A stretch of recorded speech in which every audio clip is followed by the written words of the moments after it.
오늘 우리에게 주시는 말씀은 구약성경 시편 130편 1절부터 8절까지의 말씀입니다. 시편 130편 1절부터 8절까지의 말씀을 저와 여러분들이 한 절씩 교독하시겠습니다. 여호와여, 내가 깊은 곳에서 주께 부르짖었나이다.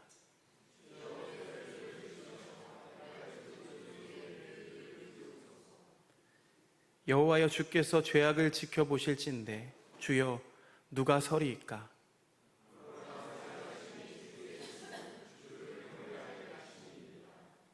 나 곧 내 영혼은 여호와를 기다리며 나는 주의 말씀을 바라는도다.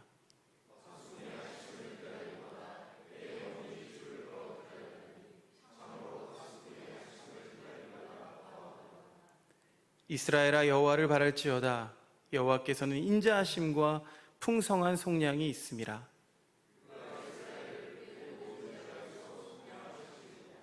아멘. 사랑하는 우리 행복을 나누는 하나교회 교우 여러분들, 지난 한 주간도 안녕하셨는지요? 지난 주일 말씀 가운데 제가 장마가 너무 일찍 저물고 떼약볕과 더위가 기승이라고 말씀을 드렸었는데, 떠나갔던 장마가 다시 돌아오고 한 주간 동안 여기저기 물난리가 나서 몸살을 앓고 있습니다. 이런 날씨에도 불구하고 여러분의 기도 덕분에 우리 자녀들은 신앙 안에서 잘 자라고 있습니다. 어제에 이어서 오늘까지 우리 어린이 부서 성경학교를 통해서 하나님의 은혜를 우리 아이들이 느끼고 있습니다. 자녀들이 자라는 모습을 보면은요, 새삼 우리가 세월을 체감할 수가 있죠. 하루하루 훌쩍 자라는 아이들의 모습을 보면 흐뭇해지기도 하지만 또 이내 씁쓸해지기도 합니다. 이 아이들의 어린 시절의 모습을 더는 볼 수 없을 거라는 서운함과 또 내가 그만큼 나이가 들었구나 하는 씁쓸함이 동시에 밀려오는 거죠.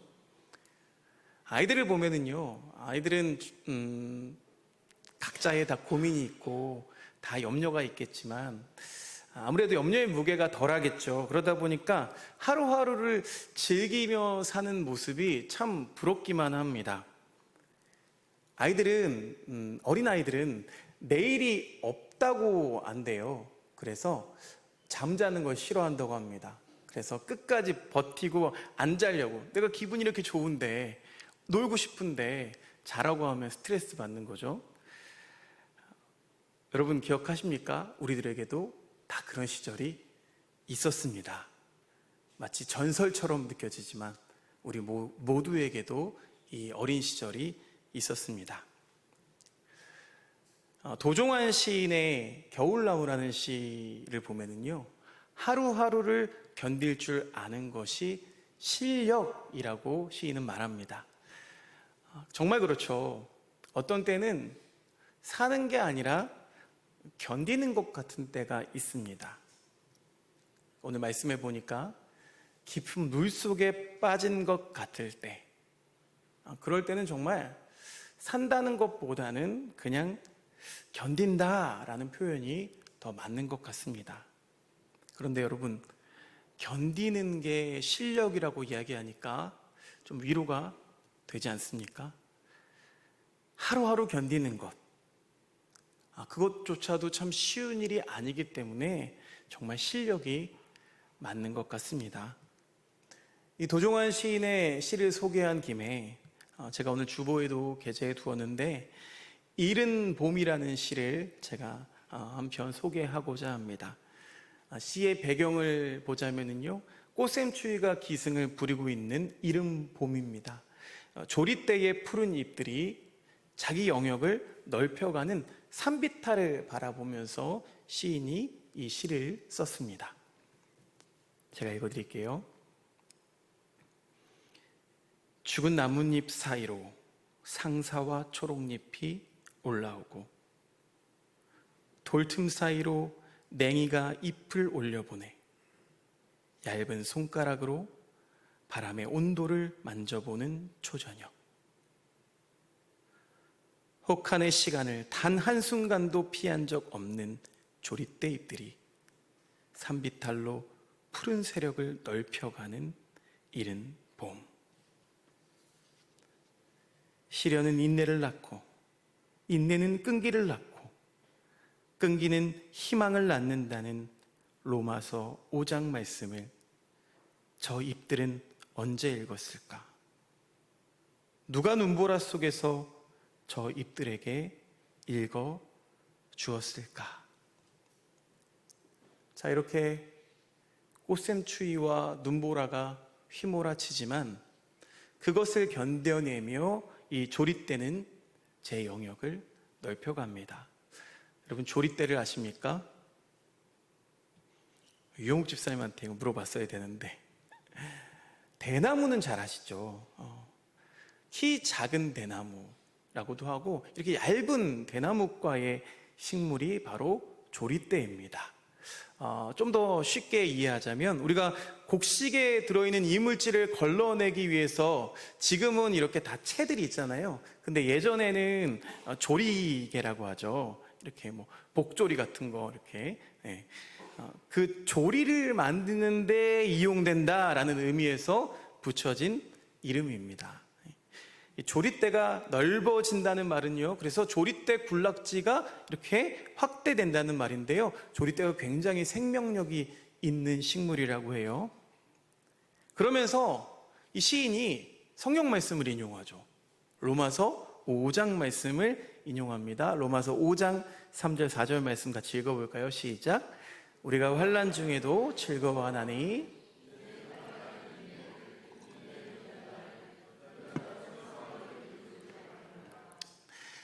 너무나 많이 암송하고 익히 들어온 말씀입니다. 그런데 자연도 이 말씀을 아는 거죠.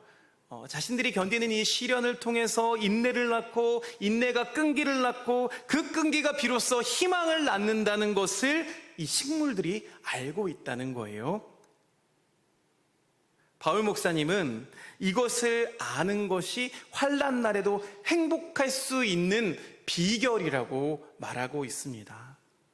사랑하는 여러분, 당장 우리 눈앞에 보이는 것은 고난일지 몰라도 그러나 그것이 희망을 낳을 것임을 미리 보는 것, 미리 아는 것, 그것이 바로 믿음인 줄로 믿습니다.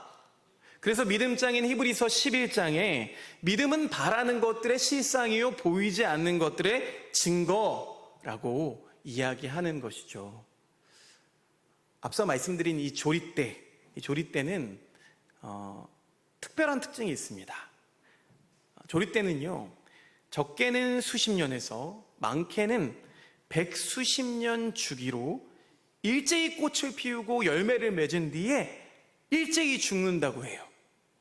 그래서 옛 어른들이 대나무 꽃을 한평생 보기가 어렵다라는 말을 하죠. 대나무와 우리 인생이 참 닮아 있는 것 같습니다. 우리 인생도 그렇죠. 참 꽃을 피우기가, 열매를 맺기가 참 어려운 것 같습니다. 그러나 조릿대가 이 하나님 말씀을 통해 믿음을 체득한 것처럼 지금 당장 꽃을 피우지 못해도 반드시 꽃 피울 날이 있음을 여러분 믿으시기를 주님의 이름으로 축원드립니다.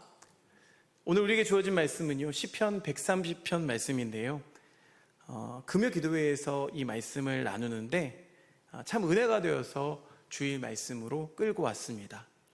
이 시편 130편 말씀은요, 고통당하는 사람에게 꼭 필요한 말씀입니다. 주변에 고통당하고 계신 분이 있다면 꼭 이 말씀을 전해 주시기를 바랍니다. 왜냐하면요, 어떤 사람이 왜 고통을 당하는지에 대한 이야기가 여기에는 없습니다. 구약성경 대부분은 고통을 당하고 있는 사람의 원인이 무엇인지를 규명하려고 애씁니다. 신약에 나오는 수많은 종교 지도자들도 그 사람이 왜 이런 고통을 당하고 있는지 정죄하기에 바쁩니다. 그런데 이 말씀은요, 고통을 대하는 방식이 어떠해야 하는지를 설명하고 있는 말씀입니다. 그래서 시편 130편을 읽어보면 고통을 참으라고 하지 않습니다. 견뎌, 참아 이런 말을 하지 않아요. 또 그 고통이 어디에서 왔으며 고통이 무엇인지에 대해서도 설명하고 있지 않습니다. 단지 순례자라 할지라도 또 신앙인이라고 할지라도 깊은 물속에 빠질 때가 있다고. 하지만 하나님의 손길이 반드시 구원해 주실 것이라고 말하고 있습니다. 신앙인이라도 순례자라도, 여러분 목사도 마찬가지죠. 목회자도 깊은 물속에 빠져서 허우적거릴 때가 수없이 많습니다. 누구든 이 깊은 물속에 빠졌을 때 하나님께 부르짖으면 주님께서 그 사람을 붙잡아 주신다는 말씀입니다. 이것이 은혜가 아니겠습니까? 우리가 고통을 대하는 방식과는 너무나도 다른 모습이죠. 아니요 목사님, 저는 이처럼 생각하고 있어요. 똑같이 이 시인과 같이 생각하고 있어요 라고 말씀하실 수 있습니다. 그러나 생각해보면 우리는 고통을 당하게 되면 자꾸만 왜? 라는 질문을 던집니다. 내가 왜 이런 고통을 당해야 됩니까? 하나님, 내가 이 고통을 이겨낼 수 있는 방법이 무엇입니까? 밧줄을 던져달라고, 어떤 수단을 달라고 따져 묻는 게 우리들의 방식입니다. 그러나 우리들과는 다른 이 시인의 고백인 것이죠. 4절 말씀을 다시 한번 세번역 성경으로 읽어보겠습니다. 시작. 용서는 주님만이 하실 수 있는 것이므로, 용서는 주님만이 하실 수 있는 것이래요. 이 개역개정 성경에는 사유하심이 주님께 있다라고 나와 있는데, 이 사유하심이 뭐예요? 용서는 주님만 하실 수 있는 것이라는 뜻이죠. 자, 유진 피터슨 목사님의 메시지 성경을 보면 이 부분을 어떻게 번역하고 있냐면, 주님은 용서가 몸에 밴 분이다 라고 표현하고 있습니다. 용서가 몸에 배었다. 여러분, 몸에 배었다라는 것은 무슨 뜻입니까? 하나님께 용서는 너무나 자연스럽다는 거죠. 습관이라는 거죠. 그래서 깊은 물속에서 하나님께 부르짖는 사람은 어떤 죄를 지었다 한들 다 용서해 주신다는 겁니다. 어떤 죄도 또 그 무엇도 하나님과 우리의 사이를 갈라놓을 수가 없다는 거죠. 여러분, 이것이 하나님이 우리를 대하시는 방식입니다. 모든 장애물을 뚫고 우리에게 찾아오십니다. 우리들은요, 그런 용서가 몸에 밴 그 하나님을 그저 파수꾼이 아침을 기다리는 것보다 더 간절한 마음으로 기다릴 뿐입니다.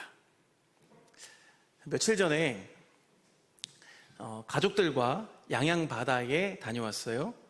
저는 그 양양바다의 풍경들이 참 익숙합니다.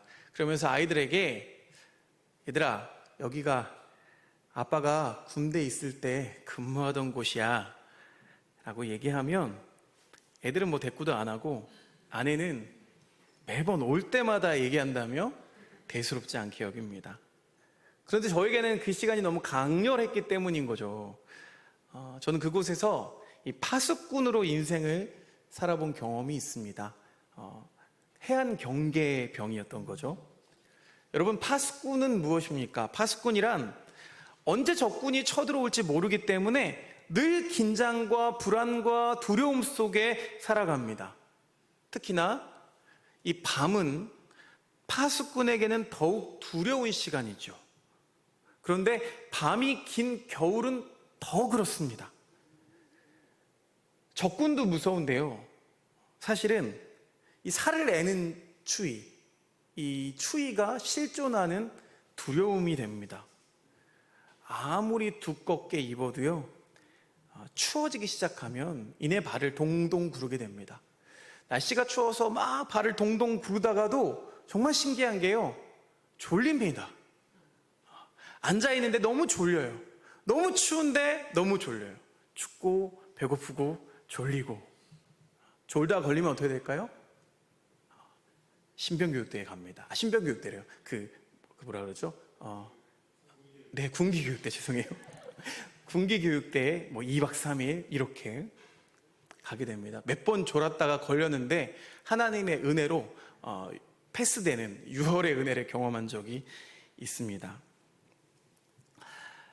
오늘을 살아가는 우리들에게도 기본적으로 이 긴장과 불안과 두려움들이 있습니다. 특히 한 치 앞도 보이지 않는 미래가 더욱 우리를 두렵게 하죠. 그런데 그냥저냥 파수꾼의 임무를 수행하거나 세상 바람이 부는 대로 이런들 어떠하리 저런들 어떠하리 이렇게 산다면 긴장과 불안과 두려움을 느낄 필요가 없겠죠. 그런데 자기가 해야 할 일을 알고 그 일을 제대로 하는 이 파수꾼은요, 누구보다 간절하게 아침을 기다린다는 겁니다. 아침이 와야 쉴 수 있잖아요. 아침이 와야 안도의 한숨을 쉬고 휴식의 시간을 가질 수가 있습니다.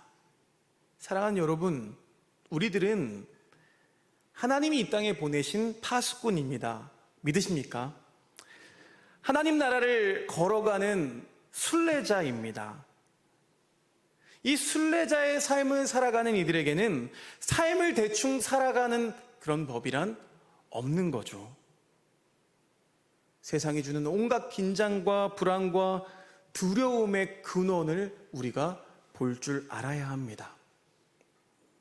그래서 참된 순례자는요, 이 오늘 말씀의 깊은 물속으로 상징되는 이 깊은 물속에서 자신의 인생을 그 불안과 두려움 속에 그냥 내버려 두지 않습니다.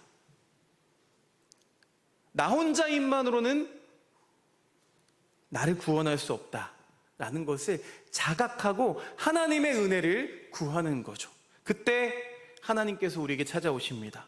우리를 이 깊고 험한 물속에서 건져주십니다. 그렇게 주님의 손을 붙잡아야만 우리는 이 하나님의 손을 잡고 안도의 한숨을 쉴 수가 있는 겁니다.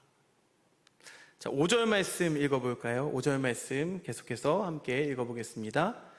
시작. 내가 주님을 기다린다.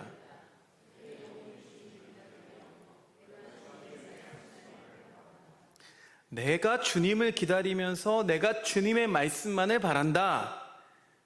그래서 이 말씀을 읽을 때 우리가 성경 말씀을 잘 읽어야 되는구나 라고 1차원적으로 받아들일 수도 있습니다. 그런데 이 말씀은 이 문자로 되어 있는 성경 말씀만 읽겠다는 뜻이 아니죠. 여러분, 모든 종교는, 거의 대부분의 종교는 경전을 가지고 있습니다. 그러니까 신도들이 이 경전을 읽고 또 암송하는 건 당연한 거예요. 다른 종교에서도 한다고요. 그런데 이 모든 종교에서 공통적으로 또 말하는 게 있습니다. 그게 무엇일까요? 실천 없는 삶은 아무 소용이 없다는 거예요. 신약성경 야고보서 2장 17절에는 분명하게 행함이 없는 믿음은 그 자체가 죽은 것이다 라고 말하고 있습니다. 그러니 주님을 기다리며 주님의 말씀을 바란다는 것은 내 생각, 내 뜻을 따라 살던 삶에서 이제 돌이켜서 온전히 하나님의 말씀에 순종하겠다는 선언인 겁니다. 여러분, 그러면 이것을 우리는 무엇이라고 부를까요? 내 뜻과 내 생각을 돌이켜서 하나님 말씀을 따르겠다고 선언한다고요. 이걸 뭐라고 불러요? 회개입니다. 그러니까 이 시편 130편 말씀은 이렇게 회개로 귀결되는 말씀입니다. 제가 이 말씀을 축약해 봤습니다. 함께 읽어볼까요? 시작.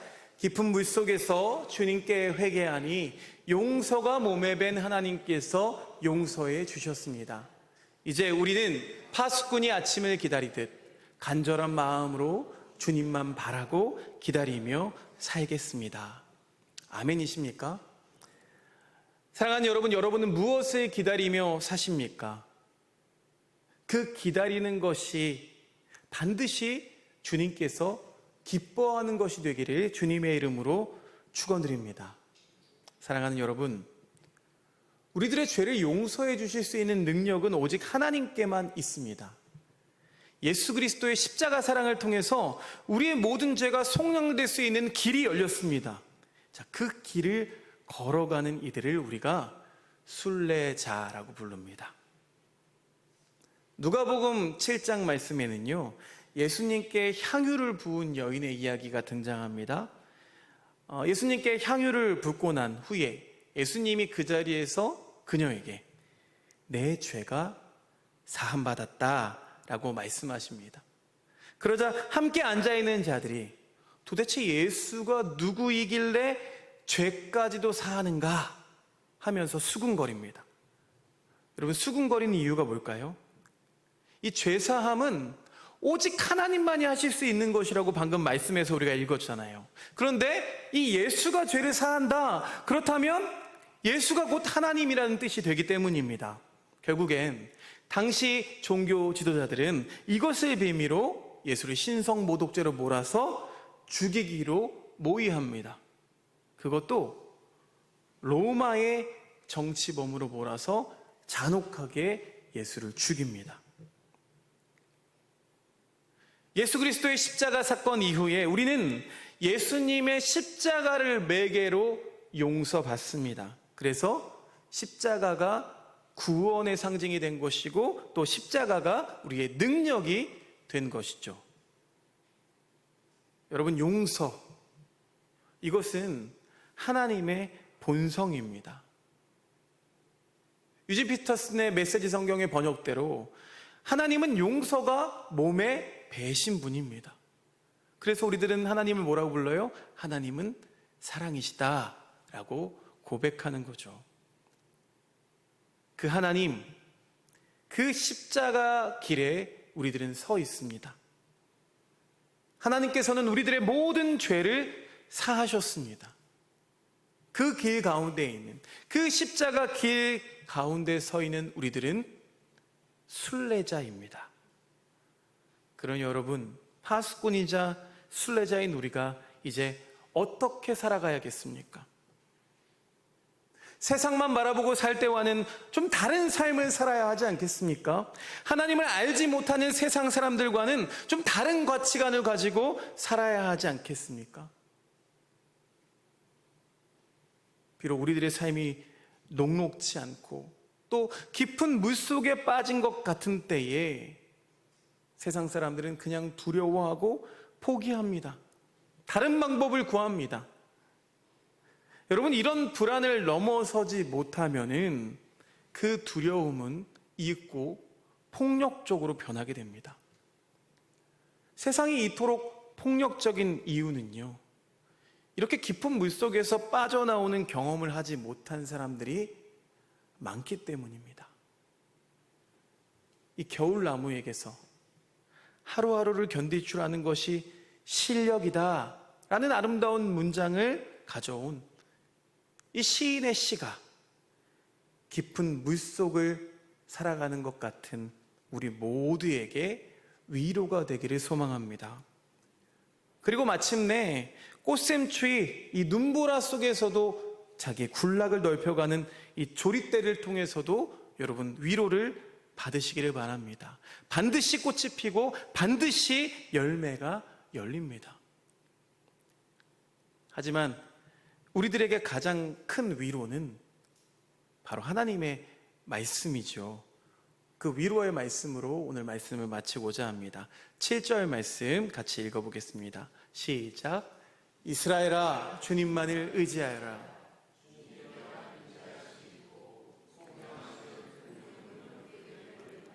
아멘이십니까?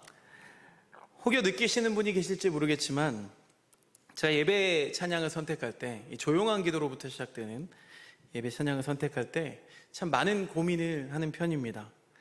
예배의 메시지라는 게 단순히 이 설교 시간만을 통해서 전달되는 것이 아니다 보니까 특히나 이 말씀 후에 찬양을 선택할 때 많은 시간을 드립니다. 오늘 함께 부를 찬양은요, 주만 바라볼지라 라는 찬양인데요, 여러분 잘 알고 계신 찬양이죠. 저는 이 찬양을 부를 때 참 부르기가 쉽지가 않습니다. 우리 베이스이신 우리 지휘자님은 흉성을 잘 사용해서 잘 부르실 텐데 앞부분이 되게 낮아서 부르기가 어려워요. 그런데 가사 한 줄 한 줄이 참 주옥 같죠. 오늘 시편의 이 고백과도 일맥상통합니다. 그런데 여러분, 우리가 이렇게 노래는 잘 부릅니다. 자주 이 노래를 선택해서 고백을 잘해요. 그런데 이 고백이 삶으로 통 연결되지 않는 게 문제입니다. 이렇게 노래를 많이 하다 보니까 마치 내가 이 시편 기자의 고백과 똑같은 고백을 하고 있다고 착각해요. 나는 깊은 물속을 가도 괜찮아. 나는 늘 하나님을 찬양해. 하나님을 의지해. 그러나 그렇지가 않다는 거예요. 왜 나만 이 고통을 당하느냐고, 왜 나만 이 어려움을 겪냐고 하나님을 책망하고 하나님을 원망할 때가 생각보다 많습니다. 여러분, 눈에 보이지 않으면 도무지 믿지 못하는 우리들에게 오늘 이 찬양의 고백이 삶으로 이어지게 되기를 간절히 축원드립니다. 기도하겠습니다. 고마우신 주님, 우리를 이 땅에 순례자로 불러주시니 참 감사드립니다. 이 땅에서 순례자의 삶을 살아갈 때에 흔들리지 않고 살아갈 수 없고, 때론 깊은 물에 빠져 허우적거릴 때도 있습니다.